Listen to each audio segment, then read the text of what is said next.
देखिए आपके सामने आपके प्रश्नावली मेंसुरेशन का जो ये चैप्टर है, इस चैप्टर का प्रश्नावली पहली 13.1। आपका पहला प्रश्न है, दो घनों जिनमें से प्रत्येक घन का आयतन 64 घन सेंटीमीटर है के संलग्न फल को, संलग्न मीन्स आप जानते होंगे कॉमन कोई पार्ट हो उसको संलग्न बोलते हैं। फलक किसे बोलते हैं? आप थोड़ा सा ध्यान देंगे, ईंट देखे होंगे, माचिस की डिबिया देखे होंगे, उनमें आप जो है आप देखें तो उसका एक आयताकार जो पृष्ठ होता है उसी को हम लोग फलक बोलते हैं। जैसे माचिस की डिबिया देखिए, इसमें ये जो है ना ये एक फलक है, ठीक ना, इसी को हम फलक बोलते हैं। आयताकार पृष्ठ को क्या बोलते हैं? फलक। तो आप इस पे काउंट भी कर सकते हैं टोटल कितने फलक होते हैं, एक कोरे कितनी होती हैं, इन सब को आप काउंट करके अपनी जानकारी प्राप्त कर सकते हैं। इसमें कोई बहुत ज़्यादा बताने की बात नहीं है, ठीक। तो ये हो गया फलक, फलक के बारे में समझ गए, ठीक। चलिए, तो फलकों को मिला करके एक ठोस बनाया जाता है। घन आप जानते होंगे, हमने आपके पास फिगर भेज दिया। तो घन आप देखें, एक बार एग्जाम्पल समझ लें। घन का मतलब ये होता है लूडो का पासा। आप देखे होंगे लूडो का पासा, उदाहरण के लिए समझें। आप ये जान लीजिए घन वह आकृति होती है जिसकी लंबाई, चौड़ाई, ऊंचाई, सारी चीज़ें, मोटाई वगैरह सब बराबर होती है। ऊंचाई को ही कहीं कहीं पर मोटाई से रिलेटेड कर दिया जाता है। तो सारी चीज़ें क्या होती हैं? बराबर होती हैं। परंतु जो घनाभ होता है उसकी लंबाई, चौड़ाई, ऊंचाई ये सब अलग अलग होती हैं। इसलिए आप जो है आकृति को समझेंगे। घन, दो घन मिलाया गया और उनको मिला करके क्या बनाया गया? घनाभ, ठीक। अब हमें घनाभ का पृष्ठीय क्षेत्रफल देना है। पृष्ठीय क्षेत्रफल जान रहे हैं, जैसे माचिस की डिबिया है, इसका ये क्षेत्रफल, इसके बाद इसका क्षेत्रफल, ये जो भाग दिख रहा है इस भाग का क्षेत्रफल आपको देना है, इस भाग का क्षेत्रफल देना है, इसके बाद ये भाग, ऐसे जो भी जितने भाग हैं सबका क्षेत्रफल बताना है, ठीक है। तो आपको कैसे इसे हल करना है, बहुत आसान क्वेश्चन है, ध्यान देंगे। हम लिखेंगे, चूंकि अब ये प्रश्न आपने देखा ही, इसका कोई आवश्यकता इसमें नहीं, आवश्यकता इसके कुछ नहीं है। अब देखिए, माना यहाँ देखिए, चूंकि अभी हम लोग लिखेंगे जो दिया हुआ है, क्या दिया हुआ है? चूंकि प्रत्येक घन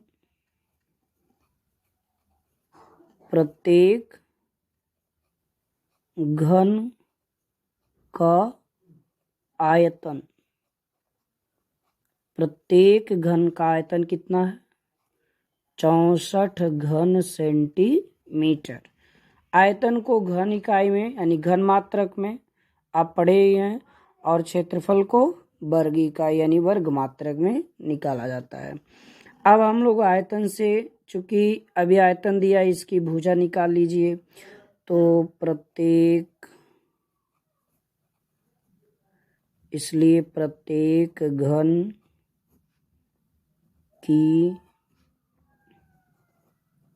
भुजा बराबर इन क्यूब रूट 64 यानी 64 का घनमूल।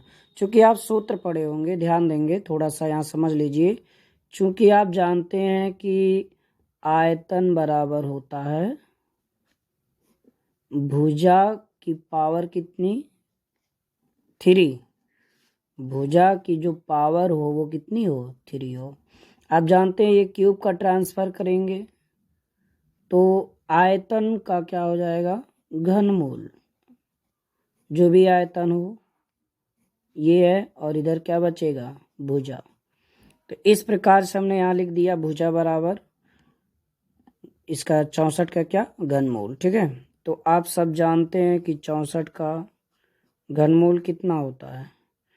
4 गुणे 4 गुणे 4, यानी आप 3 का जब तैयार करेंगे अतिरिक्त तो हो जाए केवल कितना? 4, यानी उसकी भुजा कितनी हो गई? 4 सेंटीमीटर, ठीक। चलिए, आप जानते हैं कि जो आयकृति जो बनी है घनाभ की, वो दो संलग्न भुजाओं को मिलाकर बनाई गई है। संलग्न भुजाएं जो मिलाकर बनाई गई हैं, देखिए ये मान लीजिए घन है, ये आकृति क्या है, घन के आकार की। इसकी सारी साइडें क्या है, बराबर। 4 ये भी है तो 4 ये भी है, 4 ये भी होगा, 4 ये भी होगा, 4 ये भी होगा, 4 ये भी होगा और ये भी 4। ऐसे यहाँ भी 4 और यहाँ भी 4। इधर साइड की सारी साइड जितनी भी हैं सब कितनी होंगी, 4-4 सेंटीमीटर की होंगी।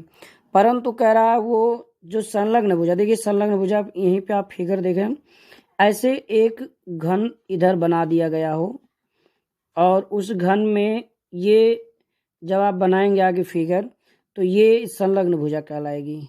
इसकी चूंकि कॉमन साइड है ना, इस संलग्न भुजा है। तो आप ये जान रहे हैं जब दोनों घन आकृतियों को दोनों को जब मिलाएंगे तो ये 4 है, ये 4 कितना हो जाएगा, 8 हो जाएगा। ठीक, तो आप कह सकते हैं इसकी पूरी जो ये लंबाई होगी, ये क्या होगी, ये लंबाई होगी। इसको हम लोग क्या लिखेंगे, 8। देखिए 4 और 4 कितना हो गया, 8। ये आपकी यानी लंबाई कितनी हो गई, 8 हो गई। आप ये समझ चुके हैं कि इसकी और साइडें क्या है, बराबर। लंबाई केवल 8 होगी, बाकी सारी साइडों में कोई परिवर्तन नहीं होगा। ठीक, तो इसलिए अब हम इसका पृष्ठीय क्षेत्रफल देंगे, लिखेंगे दोनों घनों के मिलाने से बनी आकृति, आकृति क्या बनेगी, घनाभ। आप यहाँ लिख देंगे आकृति घनाभ। इसके आगे लिखेंगे का क्षेत्रफल। अब क्षेत्रफल कैलकुलेशन यहाँ साइड में हम कर दे रहे हैं, तो आप सूत्र पहला काम तो रट डालेंगे। लिखिए, जो लोग सूत्र न लिखे होंगे वही सूत्र नोट कर लेंगे।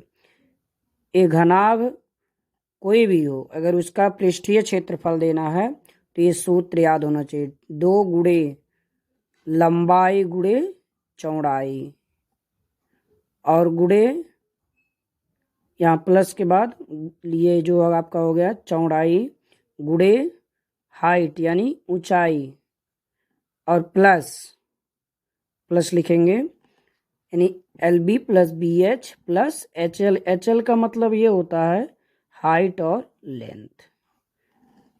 आप सूत्र देख लें, 2 गुणे लंबाई गुणे चौड़ाई प्लस चौड़ाई गुणे ऊंचाई प्लस ऊंचाई गुणे लंबाई। आप ऐसे याद करेंगे तो आप थोड़ा सा उलझ जाएंगे, चूंकि ऐसे याद कर लें 2 × LB plus BH plus HL, where L equal length, B means breadth, फिर आपको H की जानकारी हो जाए, हाइट यानी ऊंचाई है। ठीक, वैल्यू पुट कर दीजिए, तो हो गया 2 गुणे L का मान आप जान चुके हैं ना, कितना होगा 8 गुणे B मीन्स बाकी सारी चीज़ें 4, फिर यहाँ भी 4 × 4 प्लस 4 × 8 L है ना। कैलकुलेट करिए, 2 × 8 चौक 32 प्लस 16 प्लस 8 चौक 32। अब आप देखिए 2 गुणे इसको जोड़ डालिए, 6 2 8 2 10, 3 1 4 3 7 1 8। अब आप लिखेंगे, ब्रैकेट तोड़ेंगे, यहाँ कोई चिन्ह नहीं तो गुणा, तो हो गया 2 गुणे 80, 80 दूना 160। चूंकि ये पृष्ठीय क्षेत्रफल है, यहाँ हम लोग लिखेंगे वर्ग सेंटीमीटर। अतः आप लिखेंगे जो पूछा है, क्या पूछा है सवाल में, कि उस बने घनाभ का पृष्ठीय क्षेत्रफल, तो लिखेंगे अतः घनाभ का कुल पृष्ठीय क्षेत्रफल बराबर 160 वर्ग सेंटीमीटर। ठीक, ये आंसर हो गया। बेलनाकार आकृति के लिए जरा देखें, बेलन की त्रिज्या क्या होगी, जो वृत्त की त्रिज्या है। लिखेंगे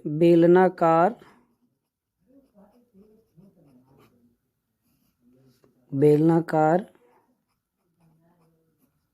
भाग के लिए बेलन की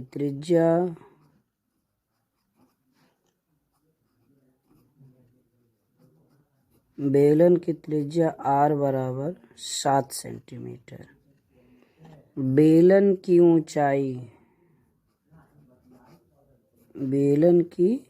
ऊंचाई h। आप देख रहे होंगे जो आकृति आपने देखा है, इस आकृति में अभी हम लोग वृत्त का निकाल चुके हैं। अब हम लोग बेलन का निकाल रहे हैं। आप जरा ध्यान देंगे कि बेलन की ऊंचाई क्या होगी। देखिए ये त्रिज्या है वृत्त की, ये भी त्रिज्या ही है।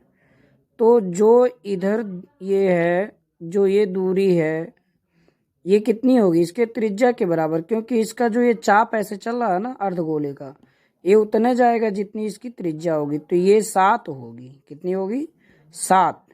तो हम लोग बेलन की हाइट यहीं से चाहिए। देखिए बेलन इसी पर अध्यारोपित है, ये भाग केवल चाहिए। इसकी हाइट यहाँ से ऊपर तक 13 यानी 13 में से 7 माइनस कर दीजिए, तो बेलन की जो ऊंचाई हो गई 13 में से 7 घटा देंगे तो 6 सेंटीमीटर। ठीक, अब क्या करना है, हमको r मिल गया, h मिल गया। अब हम बेलन का वक्र पृष्ठीय क्षेत्रफल निकालेंगे। बेलन का वक्र पृष्ठीय क्षेत्रफल, देखिए 2 पाई RH, तो 2 गुणे पाई 22/7 गुणे r माने 7, h की वैल्यू 6, 7 7 से कट गया, 22 दूनी 44 गुणे 6, 6 चौक 24, 2 हासिल आ गया, और 6 चौक 24 दुई 26, 264 वर्ग सेंटीमीटर। चूंकि क्या है, ये पृष्ठीय क्षेत्रफल है। अब आप जानते हैं संपूर्ण आकृति का पृष्ठीय क्षेत्रफल निकाल दीजिए। लिखेंगे संपूर्ण आकृति या बर्तन का कुल पृष्ठीय क्षेत्रफल। आप क्या जानते हैं कि हम लोग पूरा बर्तन जो है वो अर्धगोला और बेलन से बना हुआ है मिलकर। तो लिखेंगे अर्धगोले का पृष्ठीय क्षेत्रफल प्लस बेलन का पृष्ठीय क्षेत्रफल। तो आप जानते हैं अभी हम लोगों ने निकाला कि अर्धगोले का कितना है, यहाँ है 308, तो 308 प्लस 264 जोड़ दीजिए, 8 4 12, 6 1 7, और ये आपका 3 2 5। ठीक, 572 वर्ग सेंटीमीटर। ठीक है, तो आपका ये 2 क्वेश्चन सॉल्व करा दिया गया। बाकी इन दोनों को आप फेयर करिए। डेली आपको वीडियो भेजने का हम प्रयास करेंगे कि आप लोग जरूर अध्ययन करते रहें। चैनल जो हमारा रहे उसको सब्सक्राइब करें, ताकि हमारा जो भी स्टडी चैनल है वो प्रोग्रेस करे और आप भी प्रोग्रेस पे रहें, मेहनत करते रहें। ओके, शुभ आशीर्वाद।